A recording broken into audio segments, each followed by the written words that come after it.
اب میرے بھائیوں سورہ النساء کی آیت نمبر 24 کی طرف آتے ہیں، جو پارہ نمبر 5 میں پہلی آیت ہے۔ اس کانٹیکسٹ میں انشاءاللہ میں نکاح متع اور نکاح مسیار سے ریلیٹڈ گفتگو کروں گا، لیکن پہلے اس کو ہم کور کر لیتے ہیں۔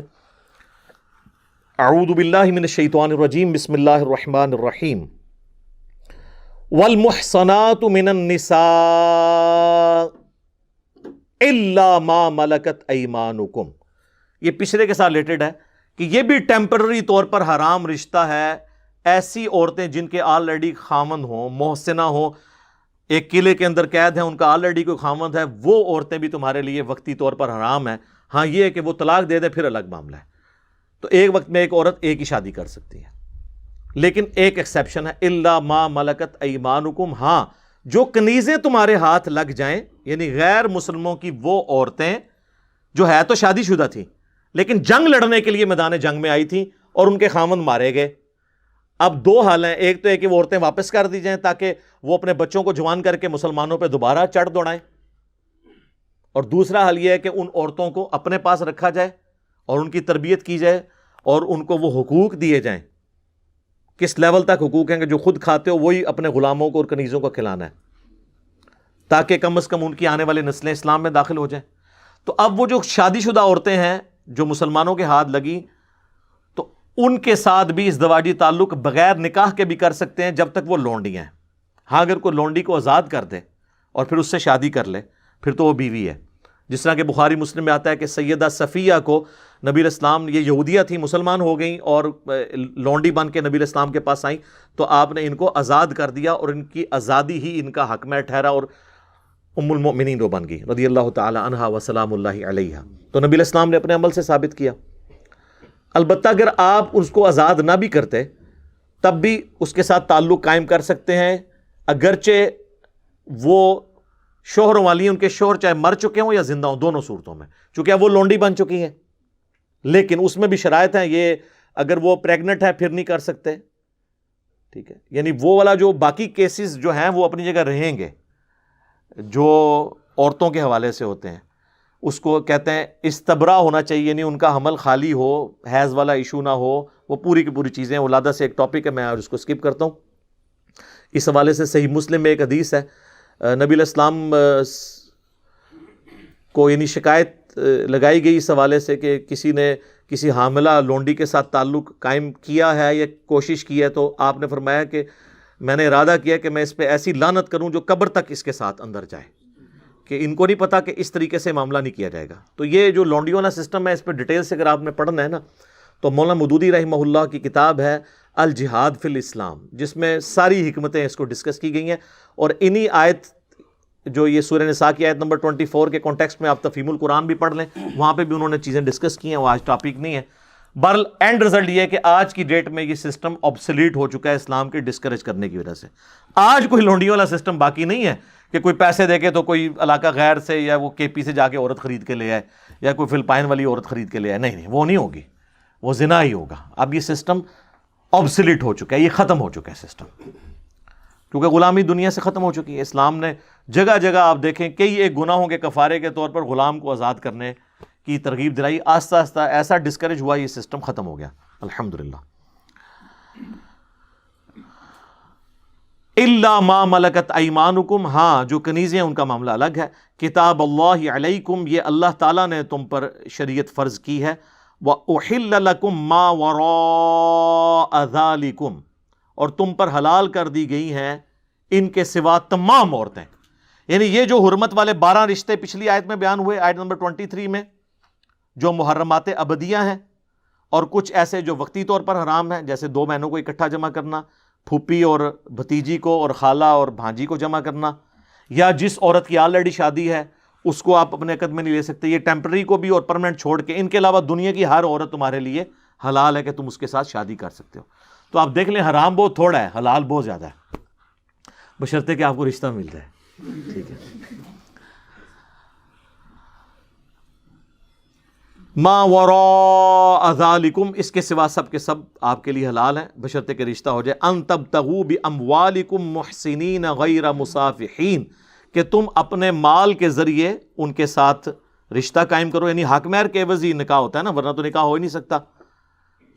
پاک دامن بنتے ہوئے، یعنی مقصد جو ہے وہ میاں بیوی کے ذریعے خاندان کو وجود دینا ہو، غیر مصافحین، محض شہوت رانی مقصد نہ ہو۔ مقصد کیا ہے؟ گھر بسانا۔ مقصد کیا ہے؟ اولاد کی پرورش اور ایک خاندانی نظام کو وجود بخشنا۔ فَمَسْتَمْتَعْتُمْ، پس جو تم نے ان سے یعنی فائدہ اٹھایا ہے، ان سے جو تم نے نفع حاصل کیا ہے، بِهِ مِنْهُنْ، ان میں سے، فَآتُوهُنَّ أُجُورَهُنَّ فَرِيضَةً، تو ان کو ان کے مہر دو جو مقرر کیے گئے ہیں۔ اب یعنی حق مہر کے بغیر نہیں، اگر وہ حق مہر آپ نے جو ان کے ساتھ طے کیا تھا آپ نے نہ دیا تو عورت آپ کے لیے حلال نہیں۔ ہاں وہ خود چھوڑ دے علیحدہ بات ہے، یہاں پہ اور آسان رکھا گیا، معجل تھوڑا سا رکھ لیتے ہیں، غیر معجل کہتے ہیں بعد میں ہم دے دیں گے، ان کو پتا ہوتا ہے کون سا دینا ہے، دینا ہوتا ہے سر وہ آپ نے، یا لکھوائیں تھوڑا، جب زیادہ لکھوایا تو وہ آپ نے دینا ہوگا، الا یہ کہ وہ عورت خود معاف کر دے۔ وَلَا جُنَاحَ عَلَيْكُمْ فِي مَا تَرَاضَيْتُمْ بِهِ مِن بَعْدِ الْفَرِيضَةِ، اور تم پر کوئی گناہ نہیں ہے جس چیز پر تم آپس میں راضی ہو جاؤ مقرر کرنے کے بعد۔ یعنی اگر عورت کہتی ہے ٹھیک ہے میں معاف کرتی ہوں یا آدھا چھوڑ دیتی ہوں، تو اللہ تعالیٰ کہتا ہے مجھے کوئی اس پہ اعتراض نہیں ہے، آپس میں تم طے کر لو۔ ان اللہ کان علیما حکیما، بے شک اللہ تعالیٰ علم والا حکمت والا ہے۔ اب یہ جو لفظ یہاں پر آیا نا جی، فَمَسْتَمْتَعْتُمْ بِهِ مِنْهُنْ، جو تم نے ان سے نفع اٹھایا، اسی کو وہ متاع بھی کہا جاتا ہے، نفع اٹھانا۔ اور متاع سے مراد صرف نکاح متاع نہیں ہے، کسی بھی چیز سے آپ نفع اٹھا رہے ہو، جس طرح ہم حج کے ساتھ عمرے کا جب نفع اٹھاتے ہیں تو ہم اسے کہتے ہیں متعۃ الحج یا حج تمتع، تو یہ نفع اٹھانا۔ قرآن میں نکاح متع کا ذکر کہیں نہیں ہے، زبردستی کسی نے داخل کرنا ہے تو ایک الگ معاملہ ہے، قرآن میں تو مطلقاً نکاح کا ذکر ہے، اور چونکہ نکاح متع بھی ایک نکاح ہے، اس کانٹیکسٹ میں اگر کوئی کیس میں داخل ہے جب تک وہ حلال تھا تو وہ بالکل ٹھیک کہہ رہا ہے، ہمیں کوئی اعتراض نہیں ہے۔ بعض لوگ یہ بھی لے کے آتے ہیں کہ جی عبداللہ ابن عباس کی ایک قرات تھی جو المستدرک للحاکم میں آئی ہے، کہ وہ جو آیت ہے نا یہ والی فَمَسْتَمْتَعْتُمْ بِهِ مِنْهُنَّ، وہ آگے ساتھ پڑھتے تھے إِلَىٰ أَجَلٍ مُّسَمَّى، ایک پیریڈ کے لیے جو تم نکاح کرتے ہو تو تم ان کو حق مہر دو، تو وہ اس کے ساتھ کرتے تھے، اور یہی اہل تشیع پیش کرتے ہیں۔ تو وہ اگر اس کو درست بھی مانا جائے، اس حدیث کو امام حاکم نے بھی صحیح کہا اور امام زابی نے بھی صحیح مسلم کی شرط پہ صحیح کہا، تب بھی وہ سارے کے سارے معاملات منسوخ تصور کیے جائیں گے۔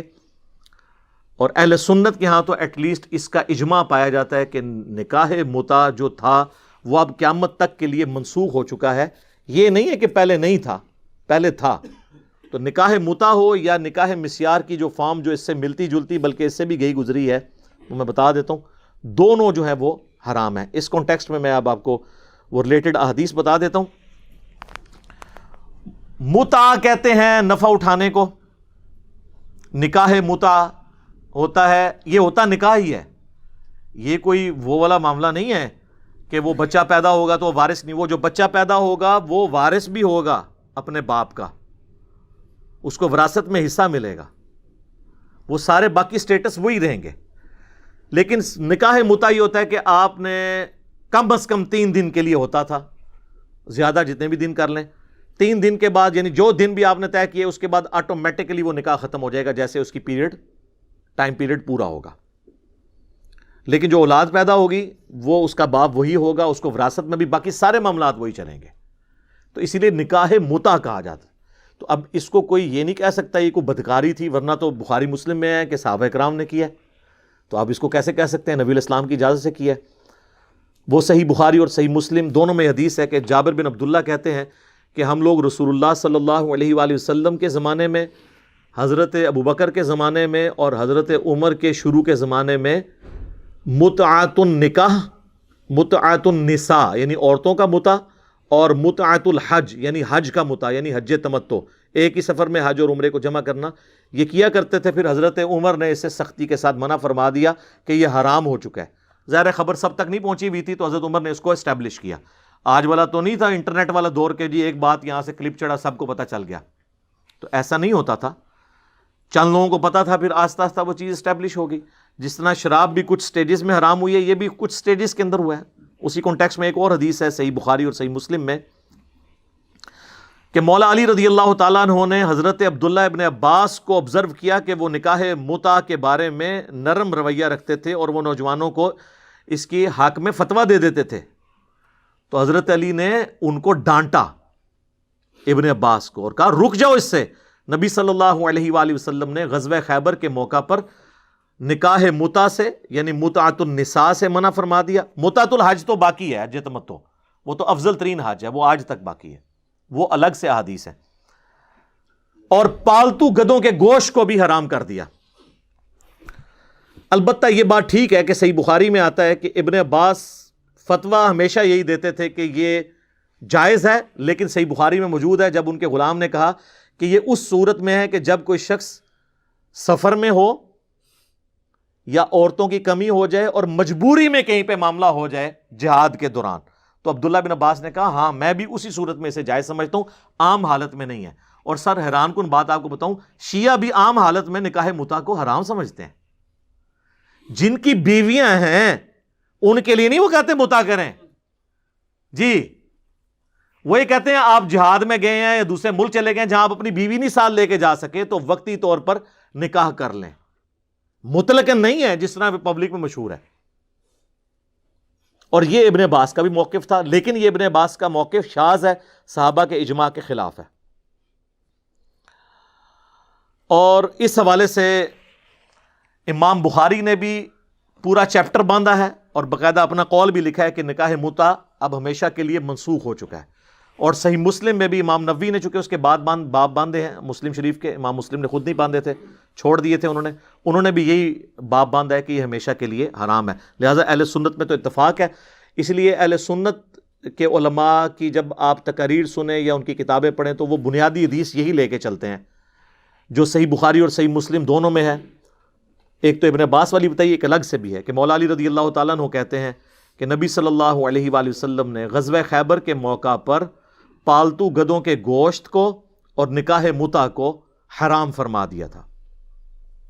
کنفیوژن کیوں پیدا ہوئی؟ وہ صحیح مسلم میں ایک حدیث ہے کہ فتح مکہ کے موقع پر نبی صلی اللہ علیہ وآلہ وسلم نے اسی سال غزوہ اوتاس بھی ہوا تھا، اس موقع کے اوپر 3 دن کے لیے صحابہ کو سفر میں، اس جہادی سفر کے دوران جب ان کی بیویاں ان کے ساتھ نہیں تھیں، متع کی اجازت دے دی تھی 3 دن کے لیے. وہ جو پابندی تھی وہ وقتی طور پر نبی الاسلام نے اللہ کی وحی کے ذریعے اٹھائی. اور اس کے بعد اسی حدیث میں موجود ہے، وہ حدیث روایت کی ہے صبرہ بن معبد نے، وہ کہتے ہیں پھر نبی الاسلام نے اناؤنسمنٹ کی کہ اب قیامت تک کے لیے حرام ہے نکاح متع، قیامت تک کے لیے، یہ اس میں الفاظ ہیں. اور 26 احادیث ہیں صحیح مسلم میں، ایک پورا چیپٹر ہے، اس میں آپ کو کئی صحابہ سے ملے گا کہ اب یہ حرام ہے. اور وہ انٹرنیشنل نمبر ہے ان احادیث کا 3410 سے لے کر 3435 تک، 3410 سے 3435 تک. اور اس میں آپ ایک حدیث تو ضرور پڑھیے گا 3429 نمبر 3429 کہ عبداللہ ابن زبیر جب خلیفہ بنے، عبداللہ ابن زبیر خلیفہ بنے ہیں 64 ہجری کے بعد، جب مولا علی کو فوت ہوئے کم از کم 24 سال گزر چکے تھے. تو مولا علی کے سمجھانے کے باوجود بھی عبداللہ ابن عباس اپنے فتوے پہ قائم تھے، وہ نکاح متع کو جائز سمجھتے تھے، انہوں نے رجوع نہیں کیا. تو پھر شیعہ یہی پھر سنیوں کو پھکی دیتے ہیں نا، وہ کہتے ہیں تم کہتے ہو صحابہ جو ہیں وہ ستاروں کی مانند ہیں، تو پھر ابن عباس ستارہ نہیں ہے جس کے بارے میں بخاری میں حدیث ہے کہ اسے اے اللہ قرآن کا علم عطا فرما، تو پھر آپ لوگ اس کو نہیں مانتے. تو ہم کیا کہتے ہیں کہ ان کا قول شاذ ہے. اور بعض لوگ کہتے ہیں رجوع کر لیا تھا، رجوع والی تو کوئی بات نظر ہی نہیں اس میں آ رہی. بخاری میں بھی موجود ہے کہ وہ اس کنڈیشن کے اندر فتویٰ دیتے تھے. اور مسلم شریف میں عبداللہ بن زبیر خلیفہ بنے 64 ہجری میں، 73 ہجری میں وہ شہید ہوئے ہیں 9 سال کے لیے، یزید کے مرنے کے بعد حجاز میں ان کی حکومت تھی. تو وہ خطبہ دے رہے ہیں، خطبے کے دوران انہوں نے عبداللہ ابن عباس کی طرف اشارہ کر کے کہا کہ بعض لوگ دنیا میں اپنی آنکھوں سے اندھے ہو چکے ہیں اور اللہ نے ان کو دل کا بھی اندھا کر دیا کہ وہ اس قسم کے فتوے دیتے ہیں کہ نکاح متع جائز ہے. اب عبداللہ ابن عباس کو غصہ آ گیا، انہوں نے اسی خطبے کے اندر ہی کہا کہ تم بے ادب اور کم فہم ہو. امام المتقین صلی اللہ علیہ وآلہ وسلم جو پرہیزگاروں کے امام تھے، انہوں نے متع کی اجازت دی ہے. تو یہ مطلب ہے کہ عبداللہ ابن عباس اپنی بات پہ قائم تھے. تو اچھا مسلم شریف میں نا امام مسلم نے نا گستاخی سے بچنے کے لیے نا عبداللہ ابن عباس کا نام نہیں لکھا, رجلن, ایک مرد, ایک مرد. لیکن آپ باقی حدیث کی کتابیں اٹھائیں گے نا تو وہ آپ کو نام بھی, وہ فلاں کا نام بھی پتہ چل جائے گا. مسند ابی عوانہ کے اندر باقاعدہ مینشن ہے کہ وہ عبداللہ ابن عباس تھے. تو عبداللہ ابن عباس ہی ظاہر یہ کہہ سکتے تھے نا, بے ادب, کم فہم, کوئی تابعی تو نہیں کہہ سکتا تھا ایک صحابی دوسرے صحابی کو, عبداللہ ابن زبیر کو, کہ امام المتقین نے ہمیں اجازت دی تھی صلی اللہ علیہ وآلہ وسلم. تو عبداللہ ابن زبیر نے کہا کہ تو پھر کر کے بتا متا, تو دیکھ میں تجھے رجم بھی کرواؤں گا. یعنی ظاہر وہ تو خلیفہ تھے, تو انہوں نے دھمکی لگائی کہ پھر ٹھیک ہے تو فتویٰ دینا, آپ کر رہا پھر تو دیکھ میں تینل کے کرنا. اور یہ حدیث کافی لمبی ہے. اس کے بعد پھر ایک تابعی جو ہے اس کے ساتھ حدیث میں ہی آگے الفاظ ہیں, وہ تابعی کہتے ہیں کہ یہ متع جو ہے مجبوری کی حالت میں جائز تھا, جو میں نے آپ کو پہلے صحیح بخاری میں بتایا کہ عبداللہ بن عباس بھی مطلقاً متع کو جائز نہیں سمجھتے تھے, نہ شیعہ مطلقاً سمجھتے ہیں. جہاد کے دوران یا جہاں پہ بیوی ساتھ نہ ہو دوسرے ملک کے اندر, وہ تو آپ کو پتہ ہے پچھلے دنوں آپ کی اہل حدیث کی بھی ایک جہادی تنظیم ہے, ان کے بارے میں نے اخبار میں پڑھا ہے, وہ نکاح جہاد کے لیے عورتیں گئی ہوئی تھیں وہاں پہ شام کے اندر ان اہل حدیثوں سے نکاح کرنے کے لیے. وہ اس کو نکاح متع کا نام نکاح جہاد رکھ لیا ہے, وہ نکاح متع ہی سی, وقتی طور پہ گئی ہیں سن اسلامی بہنیں خدمت کرنے کے لیے. تو یہ حرام ہے, اب یہ معاملہ حرام ہو چکا ہے. جس طرح شراب اب ہمیشہ کے لیے حرام ہے, یہ حرام ہے. حضرت عبداللہ ابن عباس کے قول کو ہم درست نہیں مانتے. تو وہ صحیح مسلم کی حدیث میں وہ آتا ہے, وہ تابعی کہتے ہیں کہ جس طرح مردار کھانا مجبوراً جان بچانے کے لیے جائز ہو جاتا ہے, اس صورت میں جائز ہے, مطلقاً یہ جائز نہیں ہے. اور پھر آگے وہ جو صحابی جنہوں نے یہ حدیث بیان کی ہے کہ قیامت تک کے لیے حرام ہو گیا, ان کا بیٹا عمر بن عبدالعزیز کو, جو خلیفہ تھے بنو امیہ کے, اور لیکن مجدد بھی ہیں, کیونکہ بنو امیہ کی ساری غلط کاریوں کو انہوں نے درست کیا الحمدللہ. تو عمر بن عبدالعزیز کی موجودگی میں نا وہ اسی صحابی کا بیٹا جو صبرہ بن معبد کا بیٹا ہے, ربیع بن صبرہ, وہ عمر بن عبدالعزیز کو یہ حدیث سناتا ہے کہ میرے باپ نے خود بھی نکاح متع کیا تھا, اور انہوں نے مجھے بتایا تھا کہ نبی علیہ السلام نے فتح مکہ کے موقع پر چند دنوں کے لیے اجازت دی تھی, پہلے خیبر کے بعد حرام ہوا, اور پھر جب یہاں حرام ہوا تو وہ ہمیشہ کے لیے حرام ہو گیا غزوہ اوتاس کے موقع پر فتح مکہ والے سال. اور وہ جو روایت بیان کر رہے ہیں وہ کہتے ہیں میں وہاں پہ موجود تھا عمر بن عبدالعزیز کے پاس. اچھا یہ ساری جو مسلم شریف کی حدیث ہے نا, یہ مسند ابی عوانہ کے اندر بھی آتی ہے, اور وہاں پہ وہ رجل ان کے نام بھی موجود ہے کہ وہ عبداللہ ابن عباس تھے. اور اس کے آگے یہی ربیع بن صبرہ کہتا ہے کہ عبداللہ ابن عباس نے مرنے سے پہلے اپنے فتوے سے رجوع کر لیا تھا. لیکن یہ الفاظ مسلم میں نہیں ہے, بخاری سے بھی یہی پتہ چلتا ہے کہ کوئی رجوع نہیں کیا. اب یہ ان کا حسن ظن ہے کہ ان کا حسن ظن ہوگا, کیونکہ انہوں نے یہ نہیں کہا کہ مجھے انہوں نے بتایا, انہوں نے کہا کہ وہ انہوں نے رجوع کر لیا تھا. اب وہ کیا ہے, ان کی سند ہے, ان تک پہنچی بات نہیں پہنچی. بل اہل سنت عبداللہ ابن عباس کے حوالے سے جان چھڑانے کے لیے یہ روایت پیش کرتے ہیں. باقی جو اکثریت اہل سنت کی وہ اس روایت کا سہارا نہیں لیتی, وہ کہتی ہے کہ جی یہ کیسے ہو سکتا ہے انہوں نے رجوع نہ کیا ہو جب ان کو احادیث کا پتہ چلا تھا. تو وہ ظاہر ہے وہ خود بھی مجتہد تھے, وہ ان احادیث کو منسوخ تصور نہیں کرتے تھے اور کیٹاسٹرافک کنڈیشن کے لیے باقی مانتے تھے. لہٰذا اہل سنت اہل تشیع اس مسئلے پہ لڑنے کی ضرورت نہیں ہے. عام حالت میں تو نہ شیعہ متع کے قائل ہیں اور نہ اہل سنت تو کسی صورت بھی قائل نہیں ہے. وہ کیٹاسٹرافک کنڈیشن میں ہے, اور آپ کو یوٹیوب کے اوپر کئی ایک بحثیں مل بھی جائیں گی. اور اہل سنت دوسری طرف نکاح مسیار کا جو ہے نا وہ دفاع کر رہے ہوتے ہیں. کیوں کہ وہ سعودیہ والے مفتیان نے دے دیا, اور پھر اتنے بھولے ہیں. میں پروگرام بھی ان کے آپ دیکھیں کئی لوگوں کے اپلوڈ ہوئے ہیں, وہ کہتے ہیں جی نکاح مسیار تو, اور وہ نکاح مسیار وہ اپنی ڈیفینیشن اس کی کرتے ہیں. بھئی اس نکاح مسیار کو کون حرام کہتا ہے؟ وہ کہتے ہیں جی سورہ البقرہ کی آیت نمبر سورہ النساء کی آیت نمبر 128 میں آیا نا کہ عورت اپنی مرضی سے خامند کو اپنا حق کوئی معاف کر سکتی ہے. یعنی کوئی عورت یہ کہہ سکتی ہے کہ ٹھیک ہے میرا خامند بے شک 3 مہینے بعد میرے پاس ایک دفعہ آ جائے, لیکن میرے ساتھ ٹیگ لگا رہے کہ میں بیوہ نہیں ہوں, متعلقہ نہیں ہوں, کسی کی بیوی ہوں, تاکہ مجھے ایک پروٹیکشن رہے. عرب کے معاشرے میں تو یہ بہت چیز اہم تھی, آج کل بھی ہے, لیکن میں اپنا حق اسے معاف کرتی ہوں. تو قرآن میں آیا کہ وہ معاف کر سکتی ہے, بالکل کر سکتی ہے. بخاری مسلم میں موجود ہے کہ نبی علیہ السلام کی ایک وقت میں 9 بیویاں تھیں, لیکن 8 کے لیے باری مقرر تھی. 9ویں نے اپنی باری حضرت عائشہ کو دے دی تھی, سیدہ سودا نے رضی اللہ تعالی عنہا. اور وہ ابو داؤد میں آتا ہے کہ انہیں خدشہ ہوا کہ میں بہت بوڑھی ہوں تو نبی علیہ السلام مجھے کہیں طلاق ہی نہ دے دیں. حالانکہ آپ نے کیا طلاق دینی تھی, انہوں نے خود ایزیوم کیا. تو انہوں نے حضور کو خود ہی کہہ دیا کہ میں قیامت والے دن بھی آپ کی بیوی بن کے اٹھنا چاہتی ہوں, تو میں تو ویسے بوڑھی ہوں, مجھے خاوند کی حاجت نہیں ہے, میں اپنا حق معاف کرتی ہوں, میں اپنی باری سیدہ عائشہ کو دیتی ہوں. اور حضرت عائشہ اتنی ان کی قدر کرتی تھی, وہ کہتی تھی کہ کاش میں سودا کے جسم کا ٹکڑا ہوتی, کہ اتنا حوصلہ کسی بیوی میں ہو سکتا ہے کہ وہ اپنی باری اپنی سوکن کو دے دے. یہ بھی اس حدیث کے اندر موجود ہے بخاری اور مسلم میں. تو وہ حق آپ نے چھوڑا. وہ کہتے ہیں نہیں, یہ حق تو خامند کے لیے بیوی چھوڑ سکتی ہے اور دوسری بیوی کو دے سکتی ہے.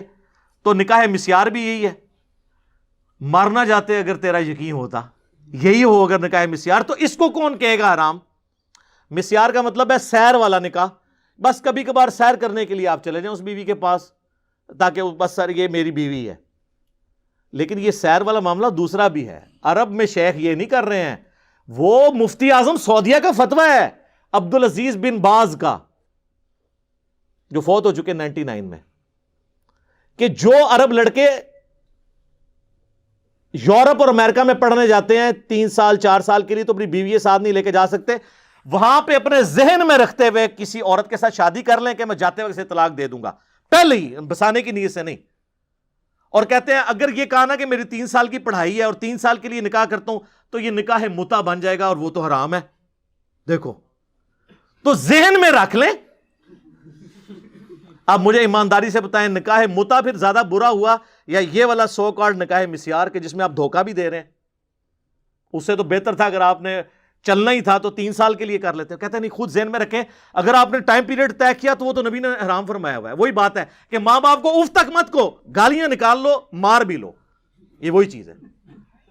اور یہ ہے وہ نکاح مسیار جسے ہم کنڈیم کرتے ہیں. اور پاکستان میں شیخ زبیر علی رحمہ اللہ تعالیٰ کہتے تھے یہ زنا ہے. اور جس نکاح مسیار کا یہ لوگ دفاع کر رہے ہوتے ہیں اہل حدیث, اس کو کون حرام کہتا ہے؟ اسے کوئی بھی نہیں حرام کہتا, وہ تو قرآن میں اجازت ہے. نکاح مسیار خام خواہ جنون کا نام خرید رکھ دیا ہے. یہ اسی طریقے سے جب ہم بنو امیہ کو رگڑا لگاتے ہیں نا, تو یہ کہتے ہیں وہ جی حضرت عثمان بھی بنو امیہ میں تھے. وہ بھائی حضرت عثمان کا تو ہم ذکر ہی نہیں کر رہے, ہم تو خلفائے راشدین کے بعد والی بنو امیہ کی بات کر رہے ہیں. تو وہ حضرت عثمان کے پیچھے چھپنے کی کوشش کرتے ہیں. یہاں پہ بھی مسیار کا جب ہم رد کرتے ہیں نا, تو کہتے ہیں نہیں مسیار تو یہ ہوتا ہے, تو قرآن میں اجازت ہے جی, حضرت سودا نے بھی چھوڑ دیا. اور سر اس کی نہیں بات ہو رہی, یہ بات ہے. اور یہ پریکٹیکلی یہ کیس ہوا ہے. مجھے خود ایک اہل حدیث عالم نے 3 دن پہلے میری ان سے بات ہوئی اس ٹاپک پہ, تو انہوں نے کہا میرے تو یہ گھر کی بات ہے. وہ کہتے ہیں میرا بہت قریبی رشتہ دار ہے اور پاکستان لیول کے اہل حدیث عالم ہے, میں ان کا نام نہیں بتاتا. وہ کہتے ہیں میرے گھر کی بات ہے کہ سعودی عرب کا ایک نوجوان گیا فرانس میں پڑھنے کے لیے. اس نے وہاں پر فرانس کی کوئی شاہی خاندان جو چلتا آ رہا تھا اس کی کسی لڑکی کے ساتھ نکاح مسیار کر لیا. اور جب پڑھائی کے لیے واپس آیا, اس میں سے اس کا ایک بیٹا بھی پیدا ہوا. جب واپس آیا اسے طلاق دے آیا اور کہا جی میں نے تو مفتی اعظم سعودیہ کے فتوے پہ عمل کیا. اب شاہ عبداللہ کہیں فرانس گیا تو وہ لڑکی وہاں پہنچ گئی. سر وہاں تو پھر جوڈیشری آزاد ہے نا. انہوں نے شاہ عبداللہ کے سامنے پیش کیا کہ جی یہ آپ کی بہو ہے, لے کے جائیں اسے ساتھ. یہ کر گیا آپ کے ساتھ دھوکہ. شاہ عبداللہ نے کہا ٹھیک ہے تم آ جاؤ سعودیہ, تمہارا ویزا لگا.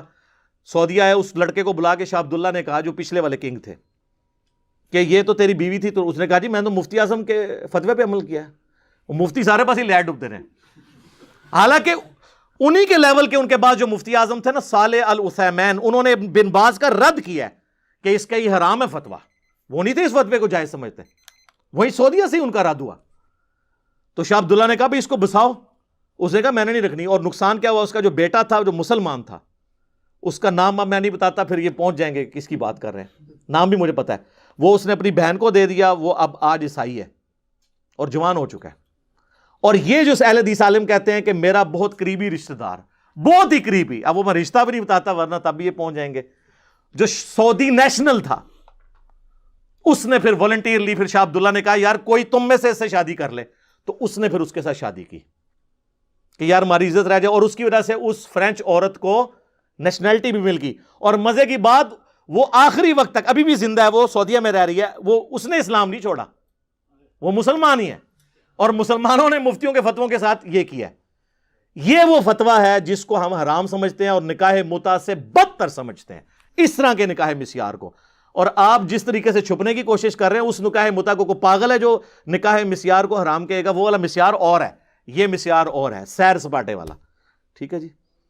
اللہ تعالیٰ سے دعا جو حق بات میں نے کہی اللہ تعالیٰ ہمارے دلوں میں راسخ فرمائے، اگر جس بات میں میرے منہ سے کوئی غلط بات نکل گئی اللہ تعالیٰ ہمارے دلوں ہی سے محو کر دے، ہمیں معاف بھی فرما دے، ہمیں کتاب و سنت کی تعلیمات پر عمل کر کے دوسرے بھائیوں تک پہنچانے کی توفیق عطا فرمائے۔ سبحانک اللہم و بحمدک اشہد ان لا الہ الا انت استغفرک و اتوب الیک وما علینا الا البلاغ المبین۔ جزاکم اللہ خیرا۔